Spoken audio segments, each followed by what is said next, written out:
Oh, man.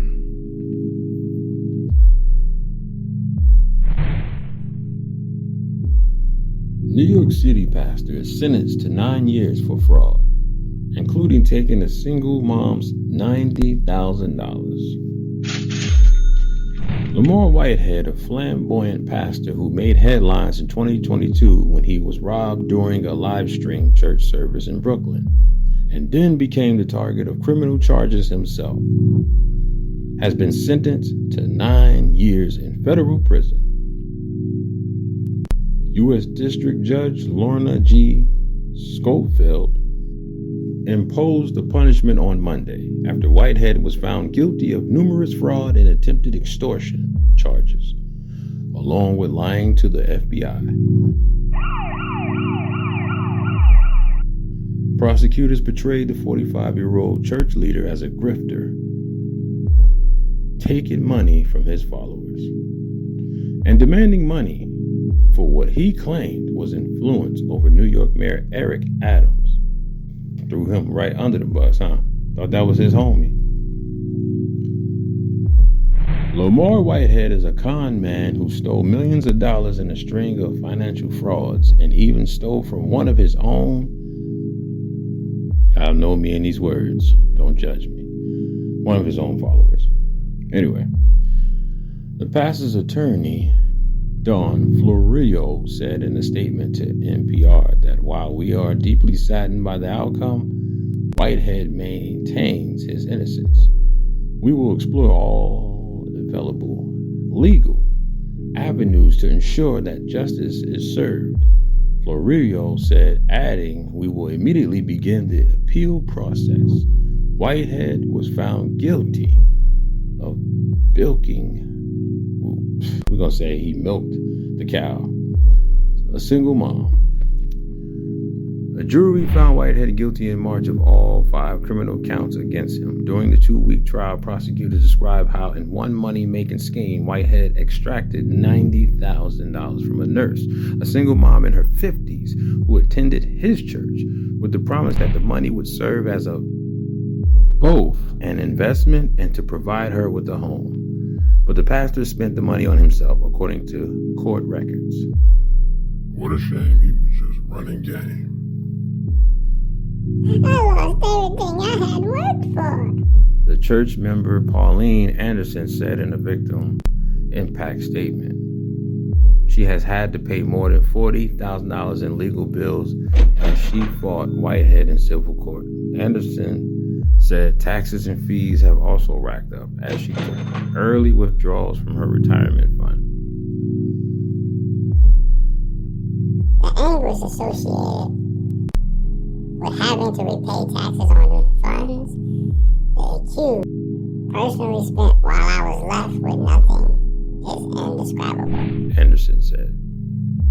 In contrast, Whitehead was living in a 6-bedroom house in New Jersey.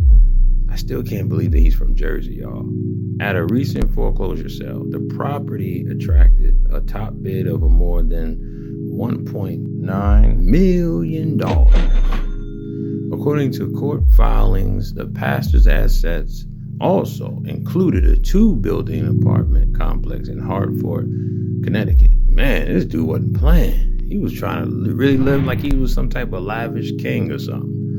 Whitehead had been scheduled to be sentenced in early July, but on May 20, the judge revoked his bail and moved the hearing to this week after a letter to the court said the pastor was appearing on social media making false accusations against the prosecutors. The Anderson family and the FBI claiming that his conviction was a setup, according to court documents. In May of that year, the pastor mediated a man's surrender in the New York City subway shooting of Goldman Sachs employee Daniel Enrique. I'm sorry, I don't know how to pronounce that. Whitehead turned heads with his lavish gear, we'll just say, wearing a Fendi jacket and stepping out of a Rolls Royce. At a legal aid office. Oh my goodness. All that money and you at the legal aid office. You couldn't afford a lawyer? And with his claims of friendship with New York Mayor Eric Adams, see, he thought that was his calling card, his bingo card, his Uno reverse card. 2 months later, 3 gunmen entered Whitehead's Leaders of Tomorrow International Ministries church in the Canarsie neighborhood of Brooklyn and removed more than $1 million worth of jewelry. So that happened before. Oh, I didn't know all this. From him and his wife.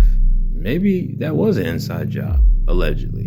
The New York Police Department told NPR the robbery took place as Whitehead was live streaming a service, and he posted videos online describing what happened. But in late 2022, prosecutors filed federal charges against Whitehead, accusing him of fraud and saying he attempted to extort a Bronx business owner into giving him large amounts of money in exchange for the pastor using his alleged influence in City Hall under Mayor Adams. Yo, this dude is ruthless, man. And when FBI agents spoke to Whitehead, the indictment said he lied when he claimed to have only one cell phone. Ridiculous, man. This is supposed to be a pastor, a man of the cloth, a man of the Lord. And he out here doing all this craziness. Yeah, because he got them demons on him. They got a stronghold on him. And people like him. His church's website described Whitehead as being active in business as well as in the ministry, owning mortgage and real estate companies. But prosecutors say Whitehead illegally sought to leverage his real estate holdings, filing fraudulent loan applications with 5 banks seeking millions of dollars. He then failed to make payments on the loans, and he was taking out loans. Dude, man, he didn't stop, boy. He tricked banks into issuing. Oh, man, talk about a con artist for real. They said, in addition to the prison term, Whitehead was ordered to pay $85,000 in restitution and forfeit $95,000. Cha-ching. You would think after one crime or two that he got away with, he would slow down. And especially once the spotlight was on him, he would just fall back. You know what? I'm doing too much. But nope. The Heavenly Father had to sit your prideful behind down inside of a jail cell. It's your boy Donnie, and I'm out.